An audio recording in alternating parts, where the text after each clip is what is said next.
Judicial interference जो है governmental issues में कम से कम हो, लोगों के राइट्स के सिलसिले में जो चीज़ें करी जानी चाहिए वो नहीं हो रही। मुश्किल ये है कि लोग अब जिम्मेदारी लेने से कतरा रहे हैं। चाहे प्रकृति पर प्रदूषण की मार हो या बीसीसीआई में भ्रष्टाचार की बात हो या फिर सवाल आम जनता के सरोकार से हों, अपनी साफगोई और बेबाक टिप्पणी के लिए मशहूर और कड़े निर्देश आम जनता के सरोकार को लेकर कड़े निर्देश जारी करने वाले chief justice of India justice TS Thakur ETV से खास बातचीत करने के लिए मौजूद हैं। हम इस समय श्रीनगर में जस्टिस ठाकुर के साथ मौजूद हैं। सर, आपका स्वागत है ईटीवी में। हाल के दिनों में एक आप समन्वय की बात करते हैं। जुडिशरी का जो रोल है वो बहुत पावरफुल रहा है चीज़ों को रेक्टिफाई करने की दिशा में। आपकी तरफ से सर जो बार बार निर्देश या सुप्रीम कोर्ट या जो भारत की अन्य अदालतें हैं उसकी तरफ से जो सिस्टम में कहीं ना कहीं कुछ जो फ्लॉ हैं उसको दुरुस्त करने के लिए निर्देश समय समय पे पास किए गए सर। लेकिन ऐसा लगता है कि कुछ पॉलिटिकल जो सिस्टम है उन वहाँ इस चीज़ को लेके वो लोग इसको नागवार गुजरता है ये बातें। तो कहीं ना कहीं कुछ कमेंट्स आते हैं कि जुडिशरी कहीं ना कहीं जो डेमोक्रेसी का ब्रिक है उसको कमज़ोर कर रही है। मुझे नहीं लगता है ऐसा। कम से कम जुडिशरी में ऐसी कोई ख्वाहिश नहीं है, ऐसी कोई एफर्ट नहीं है कि हम हुकूमत का जो काम है वो आप टेक ओवर कर लें या हुकूमत की पॉलिसीज़ को खुद सेटल करें। हमारी ये मजबूरी है कि अगर कहीं पे कोई काम जो होना चाहिए कॉन्स्टिट्यूशन के मुताबिक या किसी कानून के मुताबिक अगर नहीं हो रहा तो फिर उसको करवाया जाए। हम तो चाहते हैं कि जिस इंस्टीट्यूशन का फ़र्ज़ है जो काम करना, उस इंस्टीट्यूशन को सेंसिटाइज़ किया जाए और उससे कहा जाए कि तुम करो। हम ये समझते हैं कि अगर हम अपना दरवाज़ा बंद कर दें इस किस्म की शिकायतों को सुनने से तो फिर लोग कहाँ जाएंगे, मायूस होंगे। तो जब तक इंडिफरेंस है, जब तक नेगलेक्ट है, जब तक फेलियर है on the part of agencies and institutions who are supposed to do this, तब तक तो जुडिशरी का रोल बना रहेगा। हम भी बहुत खुश होंगे अगर हुकूमत इन तमाम इश्यूज़ को इफ़ेक्टिवली हैंडल करे, हमें मौका ही ना दे कुछ उस पर तनकीद करने का, उसके ऊपर क्रिटिसाइज़ करने का। तो जुडिशल इंटरफेरेंस जो है गवर्नमेंटल इश्यूज़ में कम से कम हो, वो डिपेंड करती है कि गवर्नमेंट जो है कितने इफ़ेक्टिवली और एफिशिएंटली अपना काम करती है। अगर वो एफिशिएंटली काम करें, सिंसियरली काम करें, तो कौन सी कोर्ट चाहेगी कि सब गवर्नमेंट के मामले में वो मुदाखलत करे। ये एक मजबूरी है कि सब एक कॉन्स्टिट्यूशनल ऑब्लिगेशन है कि अगर जो काम होना चाहिए, लोगों के राइट्स के सिलसिले में जो चीज़ें करी जानी चाहिए वो नहीं हो रही, तो फिर वैसी सूरत में हमें बीच में इंटरवीन करना पड़ता है। जिस तरीके से कोर्ट्स में सुप्रीम कोर्ट की बात करें, हाई कोर्ट्स की बात करें, ट्रायल कोर्ट्स की बात करें, जिस ढंग से सर मामले बढ़े हैं, लोग मायूस होके हर एक छोटी छोटी बात, बड़ी बात, सब कोई भी किसी तरह की बात हो वो कोर्ट के दरवाजे पर आके गुहार लगाते हैं। ये क्या माना जाए कि कहीं ना कहीं सिस्टम में कहीं कोई बहुत बड़ा कोई फ्लॉ आ गया है, और अगर आया है तो उसको किस ढंग से उस कमी को पूरी किया जा सकता है? आपकी क्या सर इस पर सलाह है? देखिए, ये कहा जाता है कि जो कोर्ट में मुकदमे आते हैं उसमें तकरीबन 85% केसेस जो हैं वो सरकार के ख़िलाफ़ होते हैं।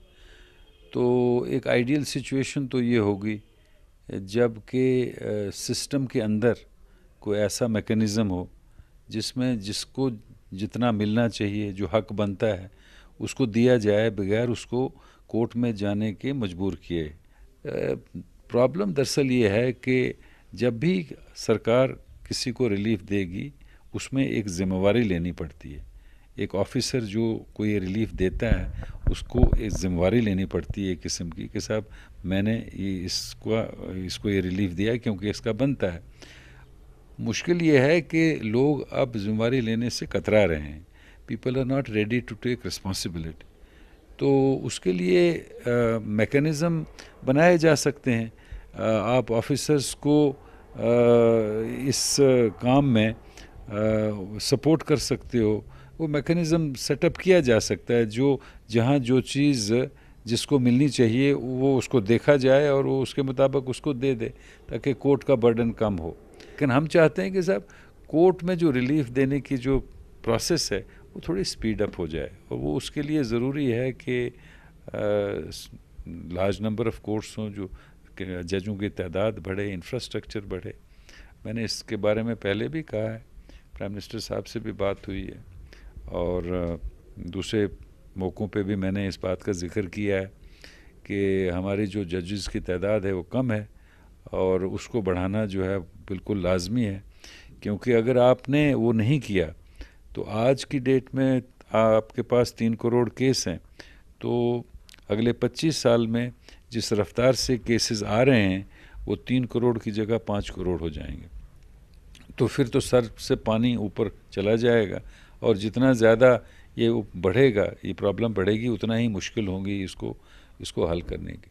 ये वक्त है जबकि इसको एंटिसिपेट किया जाए, और जो फोर्सिएबल फ्यूचर में प्रॉब्लम्स आने वाली हैं उनके लिए हल जो है आज से ही तलाश किए जाएं।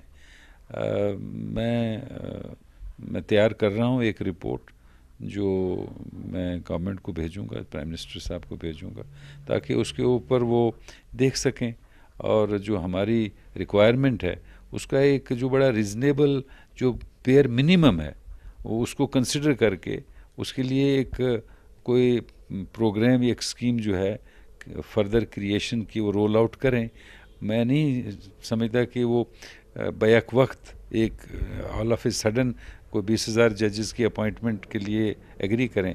मैं चाहता हूँ कि over a period of time एक प्रोग्राम बने, जिससे कि over a period of time ये क्रिएशंस हों, जिससे कि जो आने वाले चैलेंजेस हैं उसके लिए हम तैयार होते जाएं, और वो उस तरह से लोगों को रिलीफ मिलता जाए। कोशिश तो यही है। भारत कृषि प्रधान देश है, सारे लोग जानते हैं, ज़्यादातर कृषक हैं हमारे यहाँ। आपने एक बैड लोन जो मामला था डिफ़ॉल्टर्स, उस पे आपने कड़ी फटकार लगाई थी। मैं उस समय कोर्ट में मौजूद था। साथ ही सुप्रीम कोर्ट ने तमाम राज्यों की सरकारों को निर्देश दिया था कि सूखे को लेकर जो किसान जो प्रभावित हुए हैं उनको तत्काल फौरी तौर पर सहायता दी जाए। सर, आपने एक मैकेनिज्म तैयार करने की बात कही थी कि जो बैड लोन डिफ़ॉल्टर्स हैं उसको कैसे रोका जाए, और वो पैसा जो है किस ढंग से जो ज़रूरतमंद हैं, जो कृषि जो किसान हैं, उनको मिला जाए। इससे काफ़ी किसानों ने खुशी भी जाहिर की थी।